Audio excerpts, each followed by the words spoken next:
Born to the Duke and Duchess of York in 1926, Princess Elizabeth was not supposed to become Queen. When her proud parents introduced her to the public on a rainy day at Buckingham Palace, no one could have guessed that one day she would celebrate a Diamond Jubilee. Since the day of her coronation, hers has been a life of devotion to crown and country. Over 6 decades, she has been an inspiration to the nation and her family. Through turbulent times and social revolution, she has been a constant presence in a changing world. And on a long wet weekend in June 2012, the whole of Britain came together for a spectacular celebration to thank their Queen for 60 glorious years.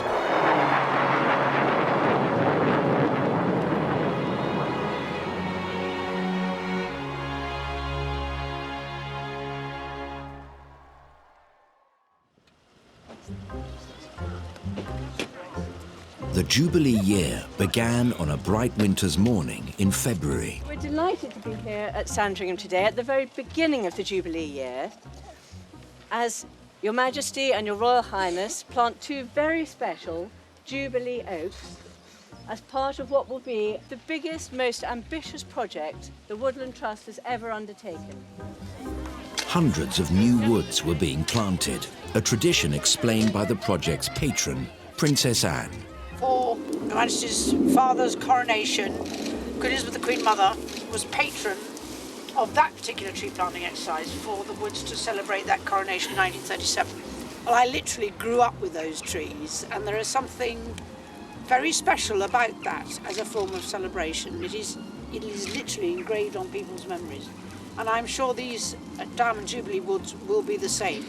So may I invite you to the final touches to this rather fine oak tree.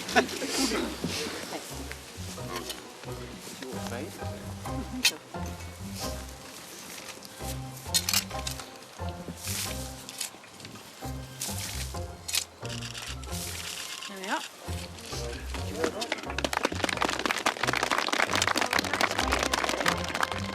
Do you want to hold those for a second for the photographs? Very nice tulips. Wonderful. Take it away. There.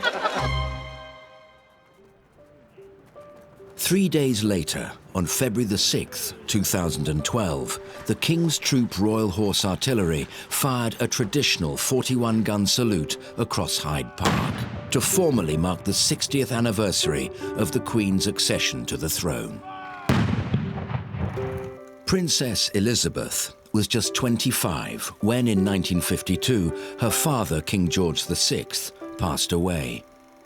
A young woman unexpectedly thrust into the spotlight while visiting Kenya with Prince Philip. She returned to Britain as Queen, to be met by her first Prime Minister, Winston Churchill. The next day, the Second Elizabethan Age was proclaimed across the United Kingdom and the Commonwealth. Bless the Royal Princess Elizabeth II with long and happy years to reign over us. God save the Queen. God save the Queen.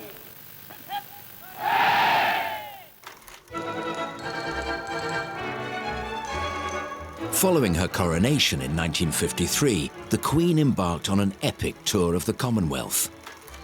And in 1977, during her Silver Jubilee, she visited 11 Commonwealth countries, clocking up 56,000 miles, determined to get close to as many of her people as possible.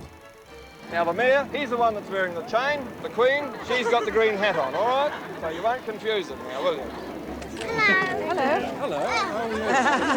Are they the same family? Yeah, Pekingese. Pekinese. I find it very hot in this climate. They're very, they've got such thick fur coats on.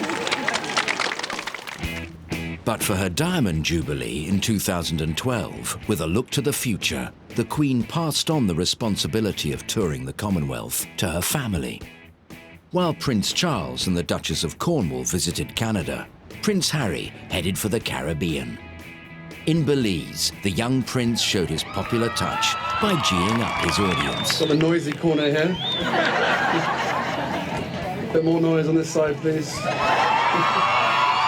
And then addressing them in their local language, Creole. Unu con Mekriko Party. Next stop was Jamaica, where Prince Harry visited some fellow soldiers and a fellow athlete. Although at a slight height disadvantage to Olympic champion Usain Bolt, Harry showed that speed of thought was enough to get the better of the fastest man in history. Well, I wouldn't say lose, he cheated. I'll get him back, though. I'll get him back one day. A rematch? That's what I'm saying, a rematch. London 2012. Me and you. I don't know, I have to check, I might be busy.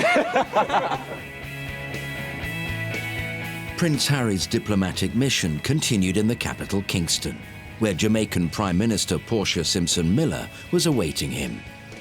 Since she'd just called for her country to have its own head of state, a potentially awkward moment loomed. But after a few brief words with the prince, she was greeting him like a long-lost son. Dancing was to follow, and having donned his blue suede shoes, it would have been rude for Harry not to have obliged. He even received a word of praise from some exacting Jamaican critics. But I think he did well. Out of 10, 7.5. Yeah, 7.5 or 8. Yeah, something like that. At a state dinner in Kingston, the prince even managed a reference to Jamaican legend Bob Marley. Her Majesty has asked me to extend her great good wishes to you all and is sorry that she can't be here, so you're stuck with me. But don't worry, because every little thing's going to be all right. And Harry finished his address with heartfelt words. She combines all her virtues as a leader and as a head of state with those of being a wonderful, caring grandmother, to whom we, her grandchildren, are utterly devoted. Meanwhile, back in London, the Queen was sharing an engagement with the newest member of the royal family, as the Duchess of Cambridge joined her and the Duchess of Cornwall on a visit to Piccadilly's Fortnum and Mason. 3 generations of British royal women dressed for the occasion in different shades of blue. The former Kate Middleton had clearly found her own place in the House of Windsor, following her widely celebrated wedding to Prince William in 2011. But with William away on duty with the RAF, Kate would be alone for her first Valentine's Day as a married woman. Thankfully, the people of Britain were there to help her celebrate. Hello, happy Valentine's Day. Very sweet. Did you take photos? Oh, that's very kind. Thank you very much. Liverpool. She was looking stunning. She was. Really was. So we only got pictures of the back of the hair. We don't mind. I love Kate. She's brilliant. Why? I just think she's a good representative for the people. She's lovely. On the 8th of March 2012, Her Majesty and the Duke of Edinburgh began their Jubilee tour across the United Kingdom in Leicester, and the Queen asked Catherine to accompany them. But despite the new Duchess's popularity, there was no doubt who the crowds had gathered to see. She's our Queen of our country, and I'm proud of her. Coming to Leicester as part of the Jubilee tour is just fantastic. You know, we couldn't have asked for much more. It's an awesome moment to celebrate it with her.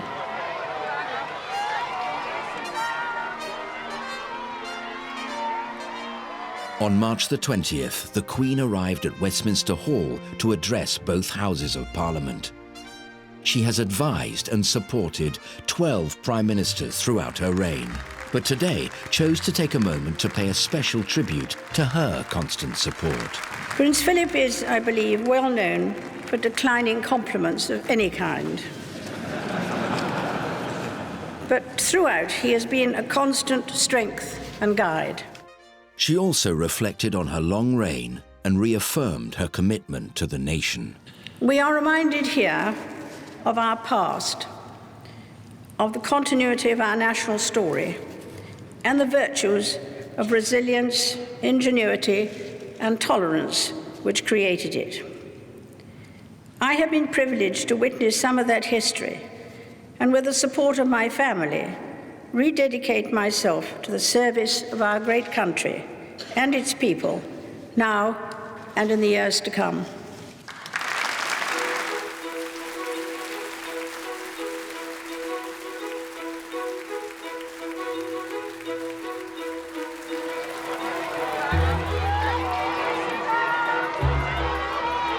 Throughout the spring of 2012, the Queen and the Duke of Edinburgh's Jubilee tour of the United Kingdom continued. From East London to North Yorkshire, from Somerset streets to Lancashire canals. Not forgetting the next-door neighbours in Windsor. This is home territory for her, definitely, yes. And you definitely feel that she feels at home here. In Wales, she charmed the national rugby team. I haven't seen smiles on their faces since we won the Grand Slam, really. You know, it was a great moment and definitely one to tell the grandkids for sure. Not even the April showers could dampen the Queen's mood. I think it's raining. How surprising. And up in Scotland, the weather forecast wasn't looking any better. Well, it's an unsettled picture as we head towards the end of the week. This afternoon it'll be cold, wet and windy across most of Scotland. Maybe a few drier interludes over Dumfries House in Ayrshire. Aha! There'll be snow for the higher ground of the Highlands and Aberdeenshire. The potential for a few flurries over Balmoral. Who the hell wrote this script? As the afternoon goes on. Prince Charles and the Duchess of Cornwall were visiting BBC Scotland, which was celebrating its own anniversary. 60 years of television broadcasting. But a cold day everywhere with temperatures of just 8 Celsius and a brisk northeasterly wind. Thank God it isn't a bank holiday. It's always been morning to watch it every night. We've always thought it should be rather good. No, I never thought that at all. In May, a very special lunch took place at Windsor Castle. The guest list included kings and queens, princes and princesses, an emperor, an emir and a sultan, all gathered to celebrate the Queen's Diamond Jubilee. It was an extraordinary event, one of the largest gatherings of royalty since the Queen's coronation in 1953. A great photo opportunity and a chance for regal banter. Are you supposed to be enjoying this lunch?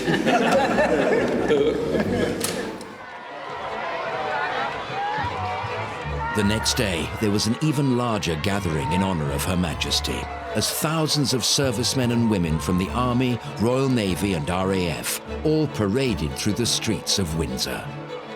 It is a tradition of very long standing. The sovereign and members of the royal family are intimately associated with the armed forces and have been proud to serve in all 3 services. And in an echo of her rededication speech at Westminster Hall, Her Majesty spoke again about the virtue of resilience. We are very proud of the selfless service and sacrifices made by servicemen and women and their families in recent years. It is very gratifying to celebrate and take pride in successful achievements. But the real test of character is the ability to maintain morale and a positive spirit in bad times as well as when things are going well. And up in the skies, a perfectly synchronized flypast of RAF Tucanos reminded the Queen of her impressive milestone. Less than a week later, at the Royal Academy in London, Her Majesty attended another Jubilee event to celebrate the arts. She was heralded by some of Britain's most well-known creative talents, and even the Queen of Punk, Dame Vivienne Westwood, showed her admiration. I think she's absolutely great, the Queen. At one time it was like, you too can be a punk, because we put a safety pin in her mouth, but we're much more respectful now. With just weeks to go before the Diamond Jubilee weekend, preparations were intensifying. An extra bank holiday had been declared, and the country was looking forward to a 4-day royal celebration. The Duchess of Cornwall was cooking up her own contribution, encouraging communities to come together for a traditional street party over the Jubilee weekend. She visited school children to find out what they would make for the Queen.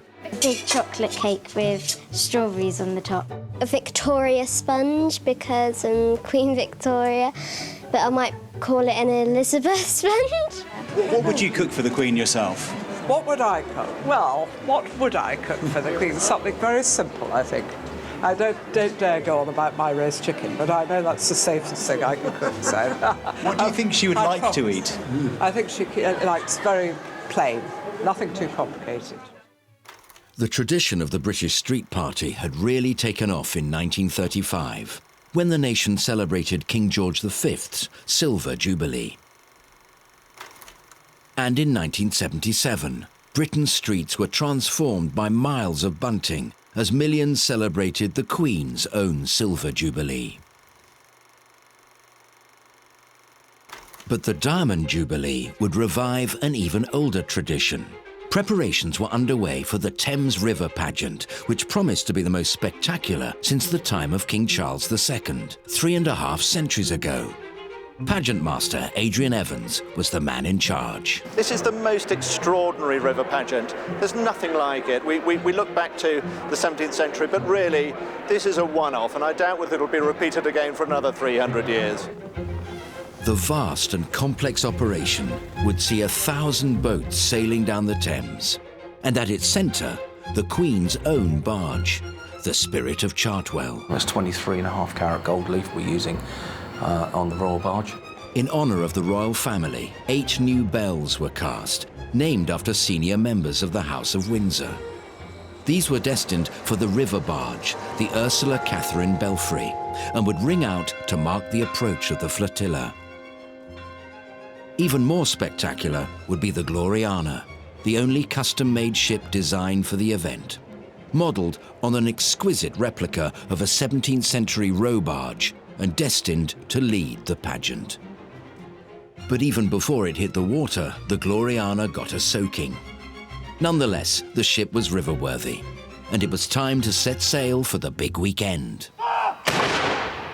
On Saturday, June the 2nd, the King's Troop Royal Horse Artillery kicked off the Jubilee weekend with a 41-gun salute. And that afternoon, at Epsom Racecourse, the celebrations began in spectacular fashion with a daring parachute display by the Army's Red Devils. And then, the guest everyone was waiting for. Her Majesty the Queen, dressed in royal blue and accompanied by Prince Philip, waving from the back of her handsome state Bentley.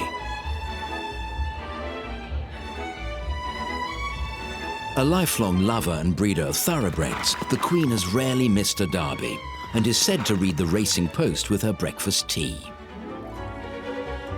Meanwhile, on the Thames, vessels were converging for the river pageant. My name is Chris Ashton, this is Attaboy. She was built in 1915 and she was at the Battle of Jutland aboard HMS Royalist. She is steam cutter number 438. She was built in 1897, which is the same year as Queen Victoria's Diamond Jubilee, so a great link there. Amongst the gathering fleet were the legendary Dunkirk little ships. During the summer of 1940, as France fell to the German army, over 300,000 Allied troops were hurriedly evacuated from the beaches.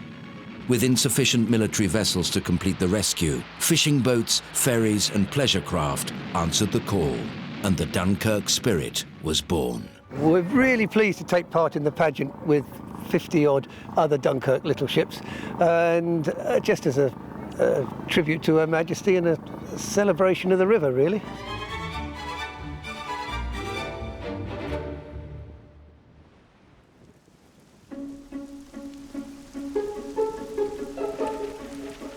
But by Sunday morning, an uninvited new guest had arrived. The inevitable British summer downpour. But the rain wasn't going to spoil the day. Down by the sodden banks of the river, people were rushing to get their places in time for the flotilla. For some spectators, the weather was all part of the tradition. It really is a very, very special occasion. Remember the coronation and the pouring rain then. Does it matter? It won't dampen our spirits. We'll be here cheering her on. I'm a bit tired, but it's all worth it because I can't wait to see the Queen, and I think she's very good at being Queen. Other visitors knew just what it would take to keep in good spirits. That's the wine with us today, and of course a bit bubbly, and an umbrella. We've got a G&T in hand, and we're all having a right royal time. Unperturbed, people across the country braved the weather.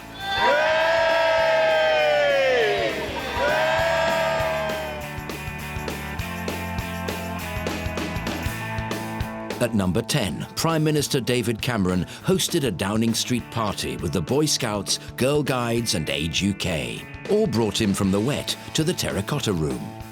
The honour was not lost on the Prime Minister's younger guests. It's actually quite good being able to say it right. I've actually had a party in his house.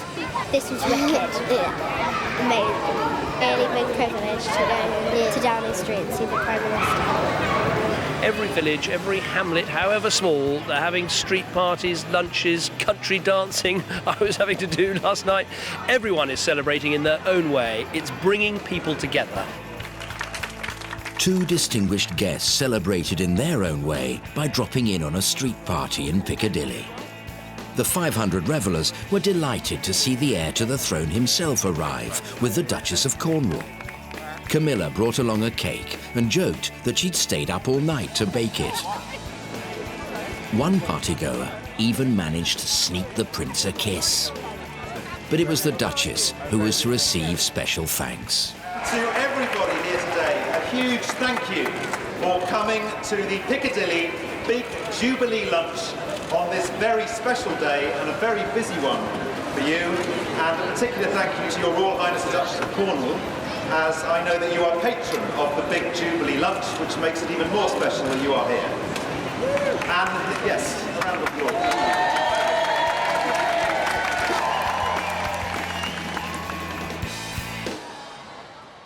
A quick change of clothes later, the Prince of Wales and the Duchess of Cornwall arrived at the day's main event, the Thames Diamond Jubilee pageant. At Chelsea Pier, the couple were greeted by a guard of honour of Chelsea pensioners. Prince Charles was particularly looking forward to the spectacle, for not only was he patron of the pageant, he'd been instrumental in its planning. And then, cutting through the summer gloom, the Duchess of Cambridge arrived in her scarlet Alexander McQueen dress and matching Sylvia Fletcher hat. Accompanying her was the Duke of Cambridge in RAF Flight Lieutenant uniform, and Prince Harry in the ceremonial dress of the Blues and Royals, topped off with a light blue beret of the Army Air Corps. With blue and red on display, only white was missing. At 2:15 p.m, the trumpet sounded, and accompanied by Prince Philip, Her Majesty arrived. The Queen travelled across the Thames in the Britannia Royal Barge as the steam train, the Princess Elizabeth, blew out its own tribute. On the magnificent royal barge, the Spirit of Chartwell, the royal standard was raised to mark the Queen's arrival, and the glorious River Carnival was ready to begin. Heralding the launch of the flotilla, the 8 new royal bells of the Ursula Catherine pealed in tribute, the bell named Elizabeth, the largest and loudest of all. And then the procession itself, led by a fleet of more than 250 man-powered vessels in all shapes and sizes, representing cultures from around the world, skiffs and kayaks, canoes and gondolas, double sculls and longships. Maori oarsmen chopped through the waters in traditional whackers, and teams of breast cancer survivors drove onwards in their dragon boats. At the forefront glided the magnificent Gloriana, manned by an 18-strong crew, including disabled British servicemen and Olympic rowers. In a sea of colour, the 54 flags of the Commonwealth breezed past, reminding spectators of the international flavour of the Jubilee celebrations. The Royal Squadron began to move into formation. First, the Haven Corps, carrying the Duke of York, along with his daughters Princess Eugenie and Princess Beatrice. London Mayor Boris Johnson waved his flag aboard the illustrious vessel, which nearly half a century earlier had borne the body of Sir Winston Churchill during his state funeral. the Princess Royal was on board Trinity House No. 1, dressed in naval uniform, alongside her husband, Vice Admiral Sir Timothy Lawrence. And at the heart of the pageant was the most magnificent boat of all, Her Majesty's 210-foot gold and crimson barge, the Spirit of Chartwell. From under the barge's canopy, sheltering from the rain and accompanied by the royal party, the Queen greeted the cheering crowds. In the wake of the Chartwell, cutting through the waters, was a colourful convoy of all manner of craft: steamers, tugboats, narrowboats and motorboats. And in case everyone wasn't already soaked enough, the fire service had its own salute. The pageant also boasted the largest collection of historic vessels ever assembled on the Thames, from military ships with proud histories of service to the 39-strong fleet of Dunkirk little ships.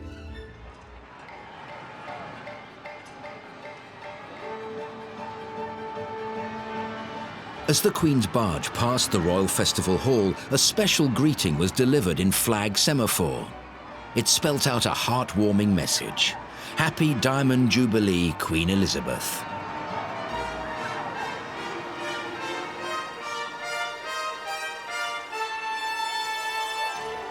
Just around the corner at the National Theatre, there was a galloping tribute by Joey, star of the play War Horse, a particular favourite of the Queen.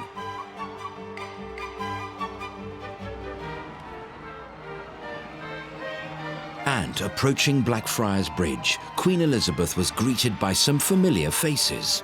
A giant photograph of the royal family, taken at the time of the Silver Jubilee, 35 years earlier.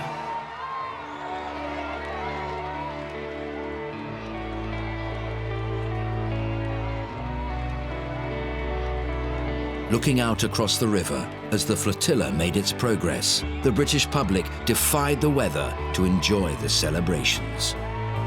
It was a remarkable occasion as the 1,000-strong fleet advanced past 1.2 million spectators.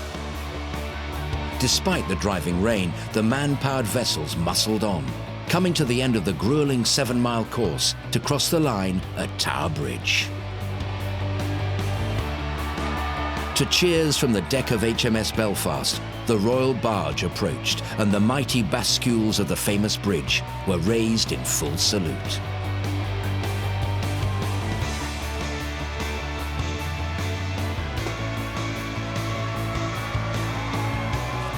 The weather was fast deteriorating, but nevertheless, the party continued. Showing heroic British spirit, the Royal College of Music Chamber Choir performed for the Queen from the symphony barge, Defiant in the Deluge. And with a volley of gunfire from HMS Belfast and a stunning final tribute from Tower Bridge, the Queen was at last ready to seek out dry land.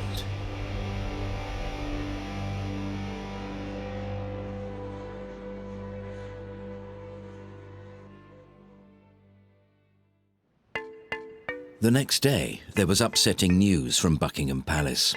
Prince Philip had been taken ill and admitted to the King Edward VII Hospital in London with a bladder infection. Just a week from his 91st birthday, the Duke would miss the rest of the festivities. But there was relief across the nation that his condition was not serious, and he remained in good spirits. Across the country, the Jubilee celebrations would continue, and for some, the sun finally made an appearance. I welcome you unto the celebrations at St. Ives! It was a chance for people to spend time with their neighbours and celebrate as a community. There was bunting in Buntingford, a coronation in Beeston, and even a game of pin the tail on the corgi. From maypole dancing to medieval combat, rock and roll to tug of war, Mad Hatters, pirates and classic car drivers joined in with the fun. Shopkeepers received a boost as thousands of miles of bunting and millions of bottles of bubbly were snapped up by eager revellers. Sales of Jubilee cupcakes, flags and face paint contributed to a £400 million injection to the British economy. Recession or not, the party was in full swing.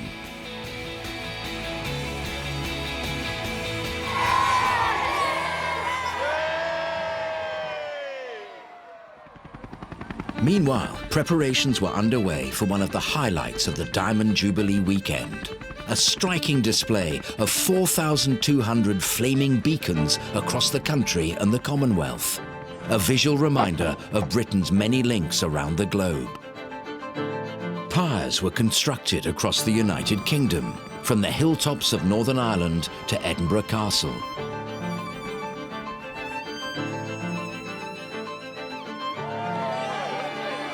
I think it's fantastic. The whole sort of day, we've had a Jubilee party today in the garden. It's been brilliant. Had tiara. It's just nice to be out. It is. It's just a real sort of community spirit. It's fantastic. I love it.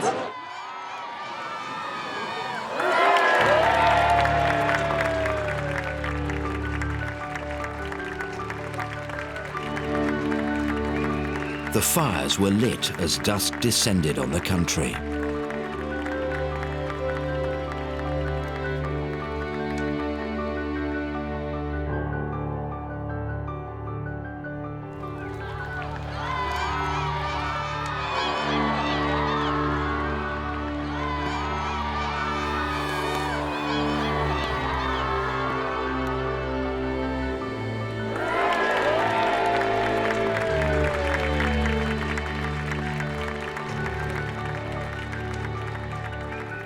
Torches were ignited across the Commonwealth, from Australasia to Africa.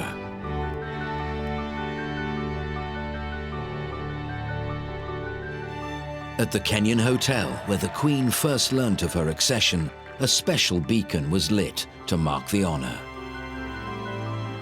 And at Buckingham Palace, to crowds of cheering people who had gathered for a Jubilee pop concert, there were words of thanks and welcome from a special son. Your Majesty, Your Majesty, Mummy,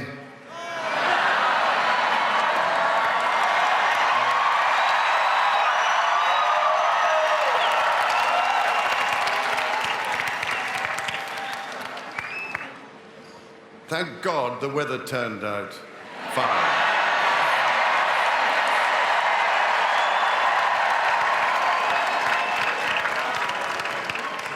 And the reason, of course, is because I didn't do the forecast. The only sad thing about this evening is that my father couldn't be here with us, because unfortunately he is taken unwell. But, ladies and gentlemen, if we shout loud enough, he might just hear us in hospital and get...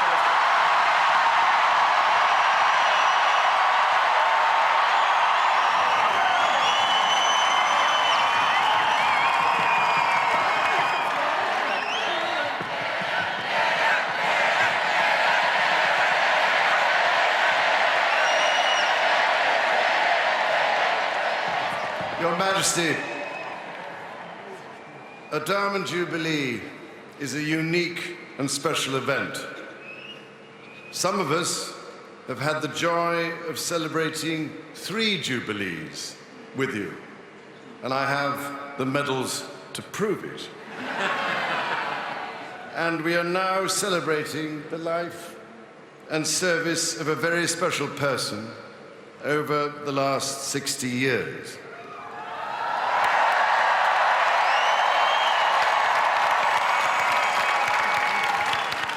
So, as a nation, this is our opportunity to thank you and my father for always being there for us, for inspiring us with your selfless duty and service, and for making us proud to be British.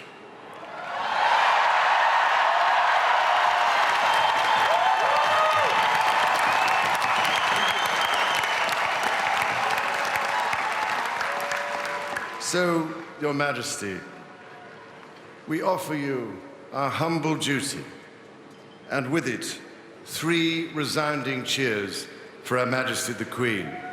Hip, hip! Hip, hip! Hip, hip!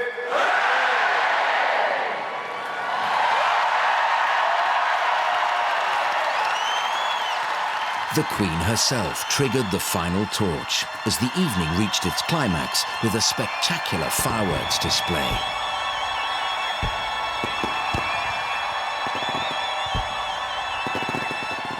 At the heart of the capital, the palace itself became the beacon.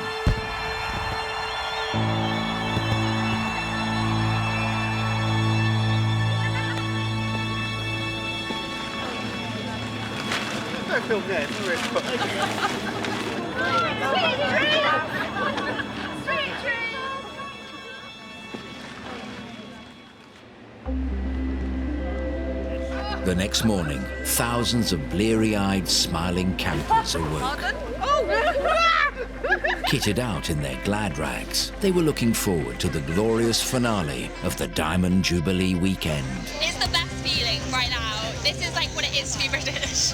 Being right here in this and also a day off work. It's always good. I wouldn't want to be anything else but British on a day like today. This is one time off in English.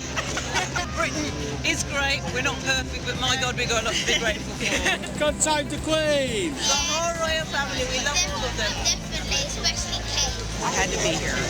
Wouldn't be anywhere else. From across the Atlantic, the American President Barack Obama paid his own personal tribute. Your Majesty, on the historic occasion of your Diamond Jubilee, Michelle and I send you and all the British people and members of the Commonwealth the heartfelt congratulations of the American people. In war and in peace, in times of plenty and in times of hardship, the United States and the United Kingdom have shared a special relationship. We've stood tall and strong, and together we faced some of the greatest challenges this world has known. And while many presidents and prime ministers have come and gone, Your Majesty's reign has endured. As I said last year at Buckingham Palace, that makes Your Majesty both a living witness to the power of our alliance and a chief source of its resilience. As a steadfast ally, loyal friend, and tireless leader, Your Majesty has set an example of resolve that will be long celebrated. And as we work together to build a better future for the next generation, it is gratifying to know that the bonds between our nations remain indispensable to our two countries and to the world. In honor of your 60 extraordinary years on the throne, communities across the Commonwealth have lit thousands of Jubilee beacons. And may the light of Your Majesty's crown continue to reign supreme for many years to come. At St. Paul's Cathedral, Britain's leading public figures were arriving for the national service of Thanksgiving to celebrate Her Majesty's Diamond Jubilee. Outside, thousands had gathered to honour their Queen. I think she has been an amazing example for all of us. She makes everyone feel really proud of being British and being part of the UK and the Commonwealth. Yeah, she's lovely, very gracious lady. She doesn't bow to popular press or anything like that. She just goes on doing what she does. We love the Queen. And then, at 10:30 a.m., the Queen arrived, to a fanfare of trumpets. She was led into the cathedral by the Lord Mayor of London, but without the support of her consort, Prince Philip, who was still recovering in hospital. For this pious and dutiful sovereign, this was the most sacred element of the Diamond Jubilee weekend. Under the 17th century dome, the congregation of 2,000 was greeted by the Dean of St. Paul's, the Very Reverend David Ison. As we come together as loyal subjects from all parts of the realms and Commonwealth of Nations, we give thanks for the blessings bestowed by God on our Sovereign Lady Queen Elizabeth, and we celebrate the identity and variety which our nations under her have enjoyed. And then the Archbishop of Canterbury, Dr. Rowan Williams, leader of the service, paid his own tribute to the Queen. There will be other occasions to remember the splendour and the drama of the coronation. Today's focus is different. What we remember is the simple statement of commitment made by a very young woman away from home, suddenly and devastatingly bereaved. A statement that she would be there for those she governed, that she was dedicating herself to them. To declare a lifelong dedication is to take a huge risk, to embark on a costly venture. But it is also to respond to the promise of a vision that brings joy. And perhaps that's the challenge that this Jubilee sets before us in nation and Commonwealth. There is something transforming and exhilarating about the prospect of a whole community rejoicing together, being glad of each other's happiness and safety. This alone is what will save us from the traps of ludicrous financial greed, of environmental recklessness, of collective fear of strangers and collective contempt for the unsuccessful and marginal, and many more things that we see far too much of around and within us. One crucial aspect of discovering such a vision is to have the stories and examples available that show it's possible. We are marking today the anniversary of one historic and very public act of dedication. We are marking 6 decades of living proof that public service is possible and that it is a place where happiness can be found. Following the service, the Queen and her family arrived at Westminster Hall for a special luncheon put on by the City of London livery companies. In this imposing 11th century building, the royal lunch would also be attended by members of the public from all over the country, chosen to represent the trades and crafts of the liveries, from mercers and glovers to gunmakers and grocers. And one star-struck student was delighted to find out who she was dining with. Sorry, Prince William is on my table. After a lunch of Scottish salmon, followed by Welsh lamb, it was time for the weekend's grand finale.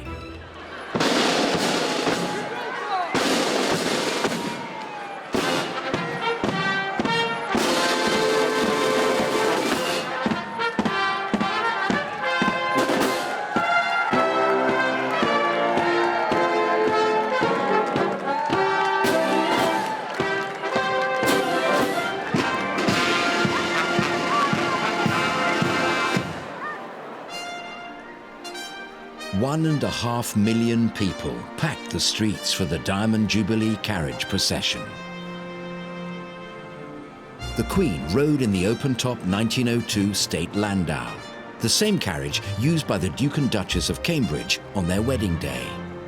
In Prince Philip's absence, Her Majesty was accompanied by Prince Charles and the Duchess of Cornwall. Covered carriages, including the Australian state coach, had been put on standby at the Royal Mews, but the Queen wasn't going to be put off by a spot of rain.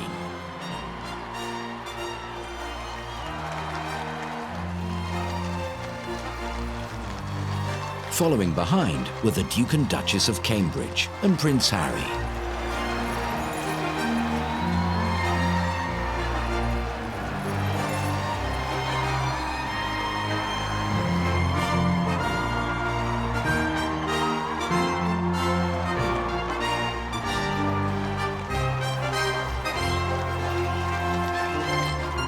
Under an escort of 110 horses and soldiers from the Household Cavalry Mounted Regiment, the royal party paraded towards Trafalgar Square.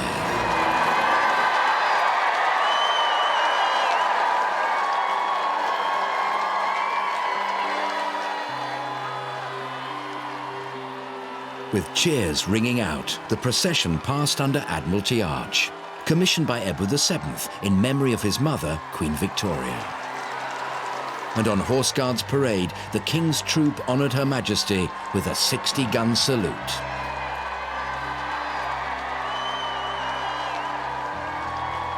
For those old enough, memories came flooding back of the young Queen's journey on her coronation day, 6 decades earlier.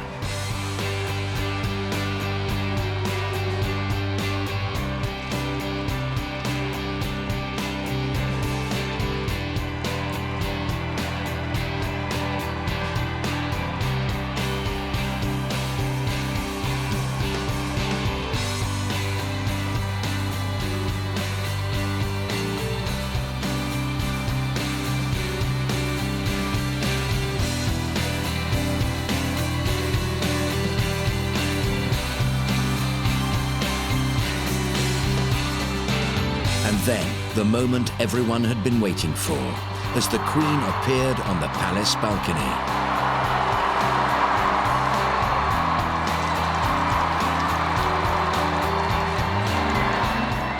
Up above, a salute from the skies, as the traditional RAF flypast began.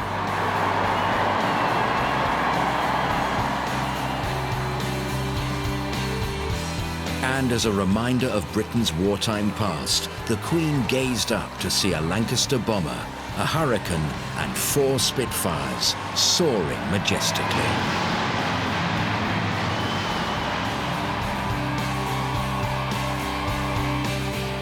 And to cap it all, a spectacular final tribute by the Red Arrows in big battle formation, striping the gloomy June sky in the national colours, red, white and blue.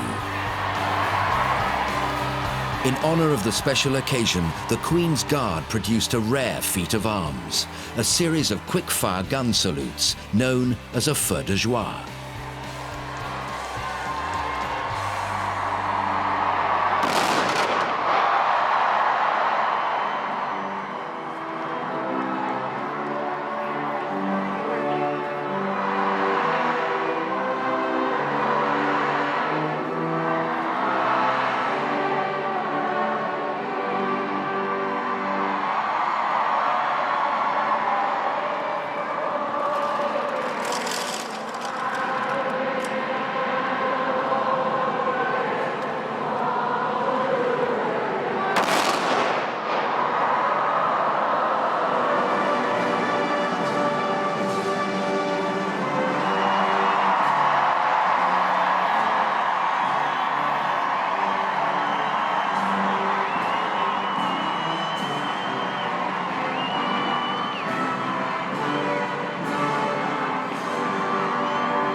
Only once before has a British monarch marked 60 years on the throne.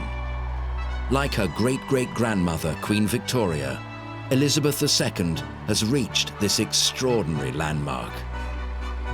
At the end of an epic national celebration, the huge crowds need no encouragement to join in the final rousing salute to their Queen.